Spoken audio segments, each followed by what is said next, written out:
اے اللہ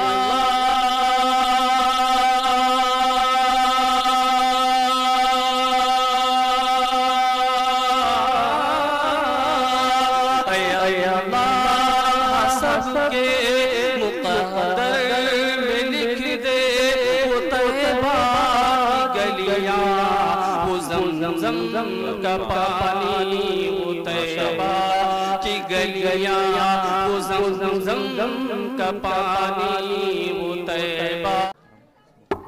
الحمد لله نحمده ونستعينه ونستغفره ونؤمن به ونتوكل عليه ونعوذ بالله من شرور أنفسنا ومن سيئات أعمالنا من يهده الله فلا مضل له ومن يضلله فلا هادي له ونشهد أن لا إله إلا الله وحده لا شريك له ونشهد أن سيدنا وسندنا ومولانا محمدا عبده ورسوله صلى الله عليه وعلى آله وأصحابه وبارك وسلم تسليما كثيرا أما بعد فقد قال النبي صلى الله عليه وسلم إن الله يرفع بهذا الكتاب أقواما ويضع به آخرين او كما قال النبي صلی اللہ علیہ وسلم. محترم بزرگوں اور بھائیوں اور معزز سامعین، آج کا ہمارا یہاں اکٹھا ہونا اور اس جلسے کا انعقاد یہ انتہائی قابل مبارکباد ہے. اس کی نسبت بڑی اعلیٰ ہے. اس مدرسے میں یہاں کے پڑھنے والے نونہال بچوں نے قرآن مجید کے حفظ کی تکمیل کی ہے اور یہ سعادت حاصل کی ہے. یہ انتہائی خوشی کا موقع ہے. ہم آپ دنیا کی چیزوں کے ملنے پر خوشی کا اظہار کرتے ہیں، لیکن یہ وہ نعمت ہے جو بہت بڑی نعمت ہے. دنیا کی کوئی نعمت اس کا مقابلہ نہیں کر سکتی ہے. قرآن پاک میں اللہ رب العزت نے ارشاد فرمایا اپنے حبیب جناب محمد الرسول اللہ صلی اللہ علیہ وسلم کو خطاب کرتے ہوئے، قل بفضل اللہ وبرحمتہ، کہ یہ قرآن اللہ کا فضل ہے، اللہ کی مہربانی ہے. فبذالک فلیفرحوا، تو اس پر خوشیاں مناؤ کہ اللہ نے یہ قرآن تم کو دے دیا ہے.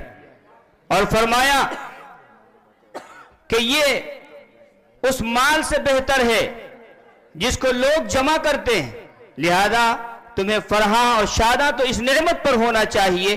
تو بہرحال یہ انتہائی قیمتی موقع ہے. اور آپ نے ابھی حضرت مولانا ہم سب کے بڑے، ہم سب کے مخدوم حضرت اقدس مولانا محمد یحییٰ صاحب نعمانی دامت برکاتہم کی بڑی قیمتی باتیں اور بہت قیمتی بات سماعت کیا. اللہ رب العزت نے اس قرآن مجید کی حفاظت کا وعدہ کیا ہے. فرمایا اِنَّا نَحْنُ نَزَّلْنَا الذِّكْرَ وَإِنَّا لَهُ لَحَافِظُونَ، اس قرآن کو ہم ہی نے نازل کیا ہے اور ہم ہی اس کی حفاظت کرنے والے ہیں. یہاں قابل غور بات یہ ہے کہ اللہ رب العزت نے اس آیت کریمہ کے اندر ذکر کا لفظ استعمال فرمایا ہے، قرآن کا لفظ استعمال نہیں فرمایا. اِنَّا نَحْنُ نَزَّلْنَا الْقُرْآنَ نہیں کہا، اِنَّا نَحْنُ نَزَّلْنَا الذِّكْرَ کہا ہے. یہ اشارہ ہے اس بات کی طرف کہ قرآن مجید کے نزول کا بنیادی اور سب سے بڑا سبب، سب سے بڑا مقصد اللہ کی یاد ہے، اللہ کا ذکر ہے. جب یہ اللہ کا ذکر ہے اس کا مقصد، تو قرآن مجید خاص سمجھ کر پڑھا جائے یا بغیر سمجھے پڑھا جائے، بہر صورت اس پر نیکی اور ثواب ملے گا. نبی پاک علیہ السلام نے ارشاد فرمایا من قرأ حرفا من کتاب اللہ، جس نے اللہ کی کتاب کا ایک حرف پڑھا، فَلَهُ بِهِ حَسَنَةٌ، تو اس کے پڑھنے پر اس کو اس کے بدلے میں ایک نیکی ملے گی.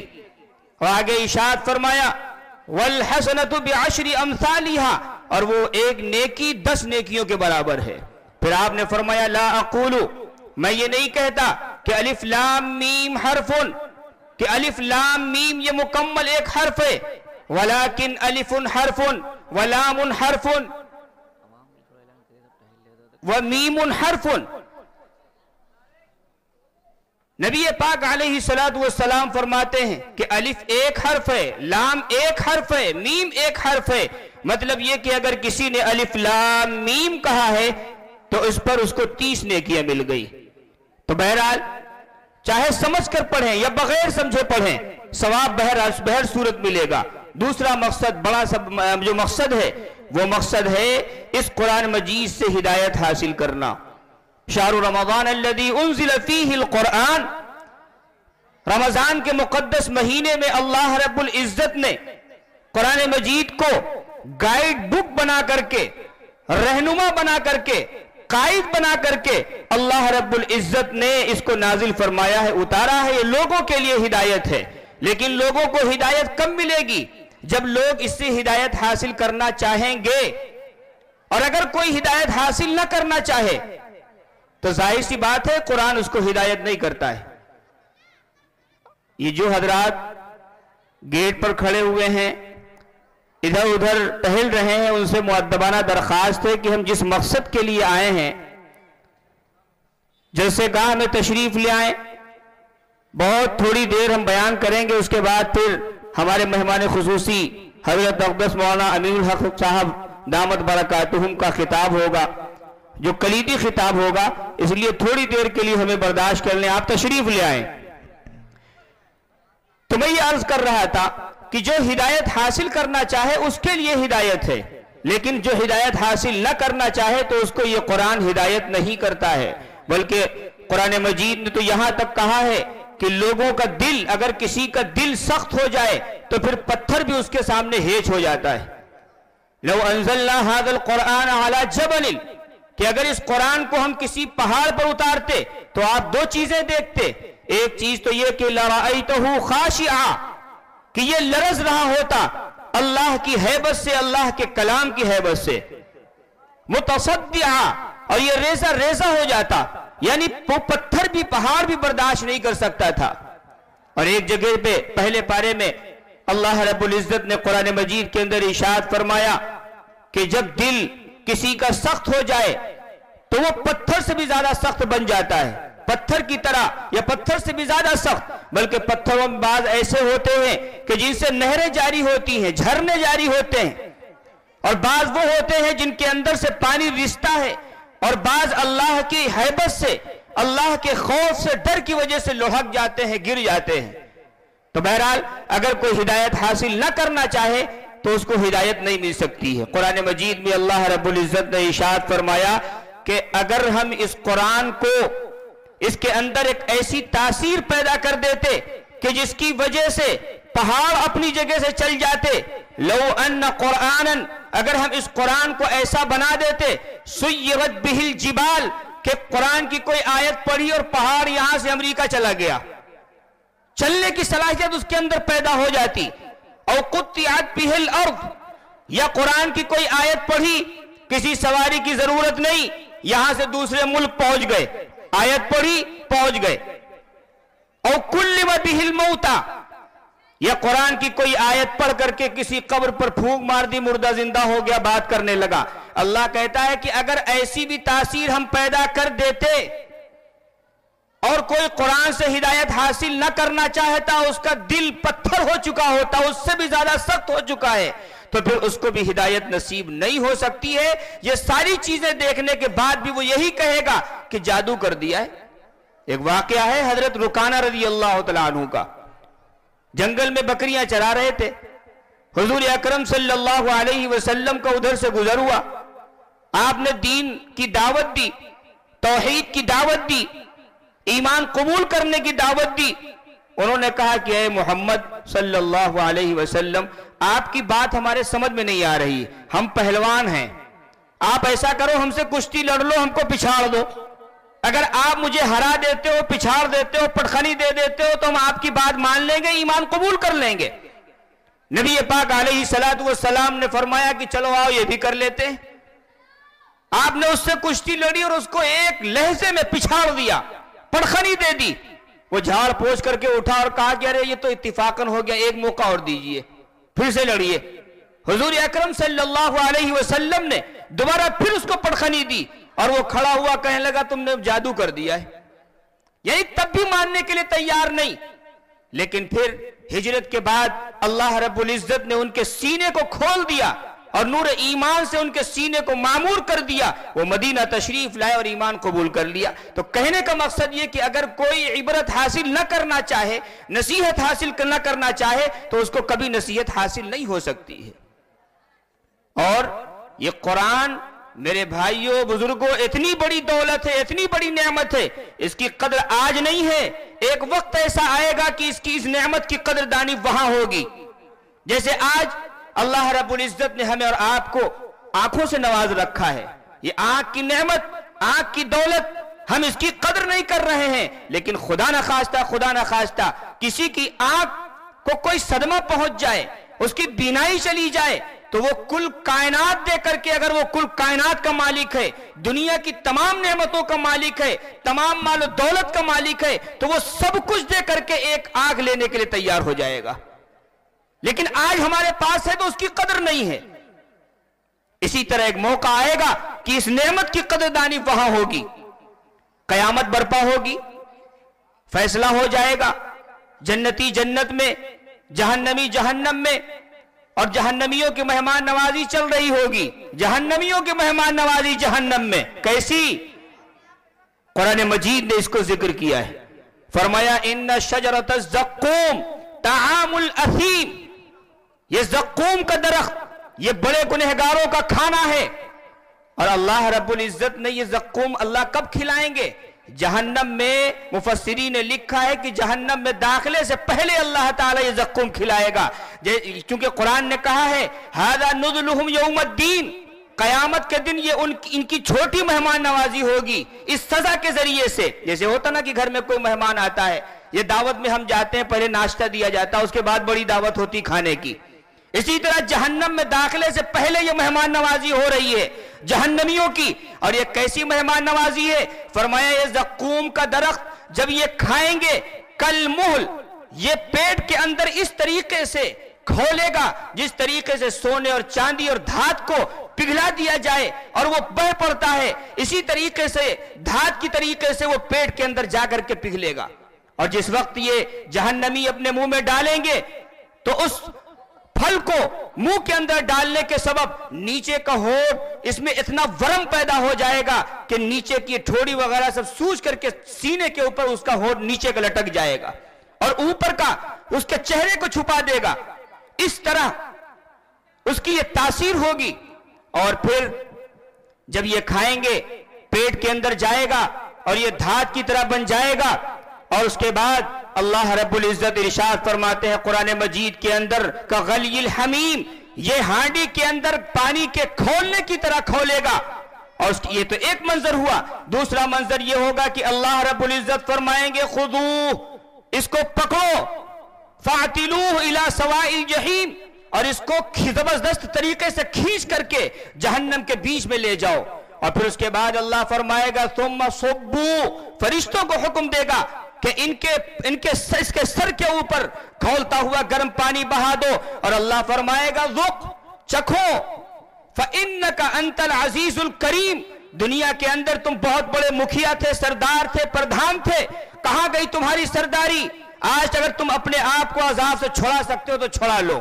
بہرحال جب یہ جہنمی جہنم میں پہنچ جائیں گے تو قرآن مجید نے نقشہ کھینچا ہے. قرآن مجید کہتا ہے یوم یعض الظالم علی یدیہ یقول یا لیتنی اتخذت مع الرسول سبیلا, کہ مارے حسرت کے جہنمی اپنے ہاتھ کو چبا ڈالیں گے اور کہیں گے کہ اے کاش رسول آئے تھے, قرآن ہمیں دیا تھا, انہوں نے ہمیں دعوت دی تھی, ہم نے ان کی دعوت پر کان رکھا ہوتا, ہم ان کے ساتھ ہو گئے ہوتے تو آج ہمارا یہ حشر نہ ہوتا. یا ویلتا, اے ہائے ہماری بربادی, لم اتخذ فلانا خلیلا, ہم نے فلاں کو اپنا دوست نہ بنایا ہوتا, ہم نے فلاں کی بات نہ مانی ہوتی, ہم نے اس کی بات مانی, اس نے ہم کو راہ سے ہٹا دیا. بہرحال یہ اقرار کریں گے, جہنمی اعتراف کریں گے کہ یہ قرآن دنیا کے اندر بہت بڑی نعمت تھی لیکن ہم نے ٹھکرا دیا, جس کی وجہ سے آج اس سزا سے ہم کو دوچار ہونا پڑ رہا ہے. اسی طرح روایت میں ہے, قرآن کی آیات میں ہے کہ جب جنتی جنت میں چلے جائیں گے وہاں مجلسیں لگیں گی، آپس میں گفتگو ہوگی، متقابلین آمنے سامنے بیٹھے ہوئے ہوں گے، اس وقت آپس میں گفتگو کر رہے ہوں گے، ایک دوسرے سے کہہ رہے ہوں گے الحمدللہ الذی ہدانا لہذا وما کننا لنہتدی لولا ان ہدانا اللہ، تمام تعریفیں اس اللہ کے لیے جس نے ہمیں جنت کا راستہ دکھا دیا۔ اگر اللہ ہمیں یہ جنت کا راستہ نہ دکھاتا، اگر ہمارے پاس اللہ رسول کو نہ بھیجتا، قرآن نازل نہ کرتا، تو ہم اپنی عقل سے سمجھتے کبھی بھی جنت کے راستے پر پڑنے والے نہیں تھے۔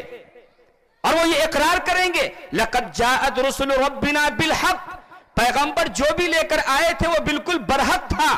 تو قرآن کی نعمت کا اعتراف جنتی جنت میں کر رہے ہیں اور جہنمی جہنم کے اندر کر رہے ہیں۔ تو بہرحال یہ قرآن بہت بڑی نعمت ہے۔ چونکہ ہمارے مہمان خصوصی تشریف لا چکے ہیں، آج کے ہمارے اس جلسے کا دوسرا جو عنوان ہے وہ عظمت صحابہ ہے۔ صحابہ کرام اس امت کے جو سب سے اولین ہیں، اور تمام جو بھی اللہ رب العزت نے بشارتیں دی ہیں ان کے سب سے اول اور سب سے پہلے مستحق ہیں۔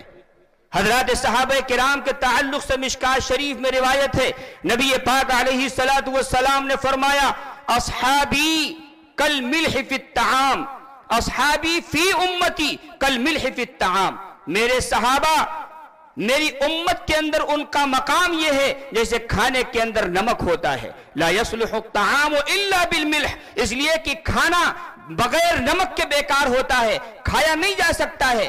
اسی طریقے سے اگر صحابہ کرام کو اس امت سے نکال دیا جائے تو ظاہر سی بات ہے کہ یہ دین برقرار نہیں رہ سکتا ہے، اس کی روح قائم نہیں رہ سکتی ہے۔ اور اسی بنیاد پر نبی پاک علیہ السلام نے بہت سخت وعیدات فرمائی ہے۔ ایک روایت کے اندر ارشاد فرمایا لا تسبوا اصحابی، میرے صحابہ کو برا بھلا مت کہو، یجیء قوم فی آخر الزمان، آخری زمانے میں ایک قوم آئے گی یسبون اصحابی، جو میرے صحابہ کو برا بھلا کہیں گے۔ نبی پاک علیہ السلام نے ایسے لوگوں کے بارے میں کیا ہدایت دی؟ ارشاد فرمایا کہ وَلَا تُصَلُّوا عَلَيْهِمْ، وہ مر جائیں تو ان کی نماز جنازہ میں شریک مت ہونا، جو صحابہ کو برا بھلا کہے اس کی نماز جنازہ میں شرکت مت کرنا، وَلَا تُصَلُّوا مَعْهُمْ، ان کے ساتھ نماز مت پڑھنا۔ اور اسی طرح فرمایا وَإِن مَرِضُوا فَلَا تَعُودُوهُمْ، اگر وہ مریض ہو جائیں، بیمار پڑ جائیں تو ان کی عیادت مت کرنا۔ اور ایک روایت میں تو فرمایا وَلَا تُجَالِسُوهُمْ، ان کے ساتھ اٹھو بیٹھو نہیں، وَلَا تُنَاكِحُوهُمْ، ان کے ساتھ شادی بیاہ کا معاملہ مت کرو، وَلَا تُشَارِبُوهُمْ، ان کے ساتھ پیو نہیں، وَلَا تُوَاكِلُوهُمْ، ان کے ساتھ کھاؤ نہیں۔ یہ وہ وعیدات ہیں ایسے لوگوں کے بارے میں جو صحابہ کرام کے بارے میں زبانیں کھولتے ہیں، صحابہ کرام کو برا بھلا کہتے ہیں۔ صحابہ کرام کے بارے میں کوئی لفظ بولنا یا سننا یہ سبھی جرم ہے۔ اس لیے حضرات صحابہ کرام کی عظمت، ان کا تقدس ہر آن و پل ہماری نگاہوں کے سامنے رہنا چاہیے۔ حضرات صحابہ کرام سے محبت کرنا ہمارا ایمان ہے، ان کی عظمت کرنا ہمارا ایمان ہے۔ اس لیے صحابہ کرام ہی کے ذریعے سے ہمیں دین ملا ہے۔ صحابہ کرام کی ذات کو اگر مجروح کر دیں گے تو پھر یہ دین اپنی اصلی حالت میں باقی نہیں رہ سکتا ہے، یہ دین معتبر نہیں ہو سکتا ہے اگر صحابہ کرام کی شخصیات معتبر نہیں ہے۔ اسی وجہ سے بہت ساری روایات ہیں، آپ سنیں گے اور آپ نے سنا کہ اللہ کے نبی جناب محمد الرسول اللہ صلی اللہ علیہ وسلم نے ایک روایت میں فرمایا اکرموا اصحابی، میرے صحابہ کی تعظیم کرو، اللہ اللہ فی اصحابی لا تتخذوہم غرضا بعدی، اللہ سے ڈرو میرے صحابہ کے بارے میں، ان کو گالی گلوج مت کرنا، برا بھلا مت کہنا، ان کی شان میں گستاخیاں مت کرنا۔ یہ ہمارے نبی حضرت محمد مصطفیٰ صلی اللہ علیہ وسلم نے حضرات صحابہ کرام کے بارے میں ارشاد فرمایا۔ ایک روایت میں ہے فمن سبہم، جو صحابہ کرام کو برا بھلا کہے فعلیہ لعنت اللہ، اس پر اللہ کی لعنت، والملائکۃ والناس اجمعین، فرشتوں کی لعنت، تمام لوگوں کی لعنت ہے۔ لا يقبل اللہ منہ صرفا ولا عدلا، لا يقبل اللہ منہ یوم القیامت صرفا ولا عدلا، اللہ قیامت کے دن نہ اس کا کوئی فرض قبول کرے گا نہ اللہ اس کی کوئی نفل قبول کرے گا۔ اس لیے صحابہ کرام کی شخصیات کے بارے میں کبھی بھی کوئی کسی کی افواہات کو گوارا مت کرنا، بالکل نہ کہو نہ سنو۔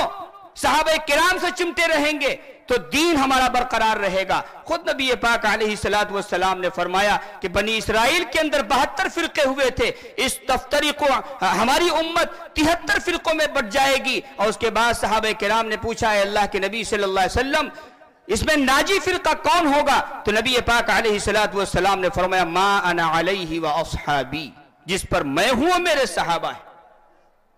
سیدنا صدیق اکبر رضی اللہ تعالیٰ عنہ، جن کو صدیق کا لقب دیا گیا، اسلام کے سب سے پہلے خلیفہ، اللہ کے نبی جناب محمد الرسول اللہ صلی اللہ علیہ وسلم کے پہلے جانشین، اور انبیاء کے بعد اس امت میں افضل ترین شخصیت حضرت صدیق اکبر رضی اللہ تعالیٰ عنہ، جب نبی پاک علیہ السلام نے اعلان نبوت نہیں فرمایا، حضور حضرت ابوبکر صدیق رضی اللہ تعالیٰ عنہ تجارت کی غرض سے شام تشریف لے گئے۔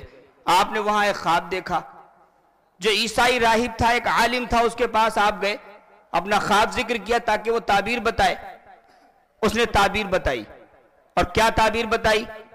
کہ تمہارے زمانے میں ایک نبی مکے کے اندر آئیں گے، آ چکے ہیں یا آئیں گے، انت تکون وزیرہ فی حیاتی، آپ ان کی زندگی میں ان کے وزیر ہوں گے، وخلیفتہ فی بعد مماتی، اور ان کی وفات کے بعد آپ ان کے جانشین اور خلیفہ بنیں گے۔ آپ واپس آئے، مکے تشریف لائے۔ جب آپ مکے آ گئے تو یہاں اعلان کر چکے تھے حضور اکرم صلی اللہ علیہ وسلم، اعلان نبوت فرما چکے ہیں۔ اچھا، حضرت ابوبکر صدیق رضی اللہ تعالیٰ عنہ کی دوستی پہلے سے تھی۔ حضرت ابوبکر صدیق رضی اللہ تعالیٰ عنہ حضور اکرم صلی اللہ علیہ وسلم کی خدمت میں حاضر ہوئے، اور تحقیق کے لیے، دل کے اطمینان کے لیے آپ نے ایک بات پوچھی۔ فرمایا مد دلیل علی ما تدعی یا محمد، اے محمد صلی اللہ علیہ وسلم، آپ جس چیز کا دعویٰ کر رہے ہیں، یعنی نبوت کا دعویٰ کر رہے ہیں، اس پر دلیل کیا ہے؟ آپ جواب سنیے۔ حضور اکرم صلی اللہ علیہ وسلم نے فرمایا اے ابو بکر الدلیل علی ما ادعی رؤیاک التی رأیتہا فی الشام، میرے اس دعوے کے دلیل آپ کا وہ خواب ہے جو آپ نے شام میں دیکھا ہے۔ حضرت ابوبکر صدیق رضی اللہ تعالیٰ عنہ فرماتے ہیں خدا کی قسم میں نے اس راہب کے سوا اپنا خواب کسی کو نہیں بتایا تھا، لیکن معجزے کے طور پر حضور اکرم صلی اللہ علیہ وسلم نے فرمایا کہ میرے اس دعوے کے دلیل تمہارا وہ خواب ہے جو تم نے شام میں دیکھا تھا۔ یہ سنتے ہی ابوبکر صدیق رضی اللہ تعالیٰ عنہ فوراً پکار اٹھے، اشہد ان لا الہ الا اللہ واشہد ان محمدًا عبدہ ورسولہ، اور آگے بڑھ کر کے سب سے پہلے جیسے ہی نگاہ روح انور پر پڑھی ہے، حضور اکرم صلی اللہ علیہ وسلم کے چہرے پر پڑھی ہے، فوراً انہوں نے بوسہ لیا ہے۔ یہی خصوصیت ہے سیدنا صدیق اکبر رضی اللہ تعالیٰ عنہ کی کہ ایمان لانے کے بعد پہلی نگاہ جیسے ہی حضور اکرم صلی اللہ علیہ وسلم کے چہرے انور پر پڑھی آپ نے بوسہ لیا ہے، اور جس وقت حضور کا انتقال ہو گیا ہے تو آخری وقت بھی حضور کے سر کا بوسہ لیا ہے۔ یہ خصوصیت ہے سیدنا ابوبکر صدیق رضی اللہ تعالیٰ عنہ کی۔ حضرت عمر فاروق رضی اللہ تعالیٰ عنہ جن کا اس امت میں دوسرے نمبر پر سب سے افضل ہے، دوسرا نمبر ہے انبیاء کے بعد۔ سیدنا صرف ایک واقعہ ذکر کر کے میں اپنی بات ختم کرتا ہوں۔ سیدنا حضرت عمر فاروق رضی اللہ تعالیٰ عنہ، بارہا سنا ہوگا آپ نے واقعہ، ایک منافق تھا ایک یہودی، دونوں کا کسی بات میں جھگڑا ہو گیا۔ منافق کہتا ہے کہ ہم کعب ابن اشرف سے، جو یہودی تھا، کعب ابن اشرف جو یہودی تھا، یہودیوں کا سردار تھا، وہ منافق کہتا ہے ان کے پاس چلو ان سے فیصلہ کرائیں گے، لیکن وہ یہودی حیران ہے کہ اپنے نبی کو، یہ منافق تھا نا، مسلمان اپنے آپ کو ظاہر کرتا تھا، تو یہودی حیران تھا کہ یہ اسلام کا کلمہ پڑھتا ہے اور حضور اکرم صلی اللہ علیہ وسلم کو اپنا رسول مانتا ہے، اس کے باوجود فیصلے کے لیے حضور کے فیصلے پر راضی نہیں، اور یہ چاہتا ہے کہ ہمارے مقدمے کا فیصلہ کعب ابن اشرف یہودی کرے۔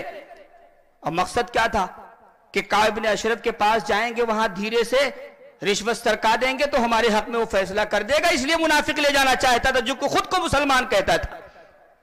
بہرحال اس یہودی نے کہا کہ میں کعب ابن اشرف کے پاس نہیں جاؤں گا، میں تمہارے نبی کے پاس چلنا چاہتا ہوں، ان سے فیصلہ کراؤں گا۔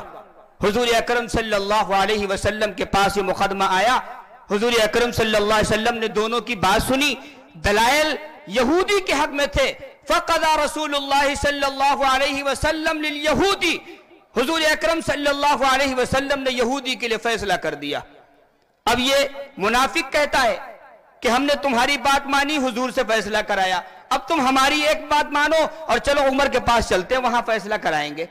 اب وہ پھر حیران ہو رہا ہے یہودی کہ اپنے نبی کا فیصلہ نہیں مانتا، اور اس کا منشا یہ تھا کہ حضرت عمر رضی اللہ تعالیٰ عنہ جلالی قسم کے آدمی ہیں، جب ان کے سامنے ایک مسلمان کا مقدمہ جائے گا تو وہ ہمارے حق میں فیصلہ کر دیں گے. یہ منافق تھا.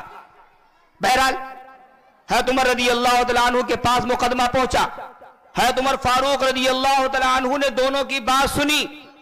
جب بات مکمل ہو گئی تو یہودی نے ایک بات کہہ دی کہ فَقَضَى لَنَا رَسُولُ اللَّهِ صلی اللہ علیہ وسلم فَلَمْ يَرْضَ بِقَضَائِهِ، اللہ کے رسول صلی اللہ علیہ وسلم ہمارے حق میں فیصلہ کر چکے ہیں، لیکن یہ خود کو مسلمان کہنے والا اپنے نبی کے فیصلے پر راضی نہیں ہوا.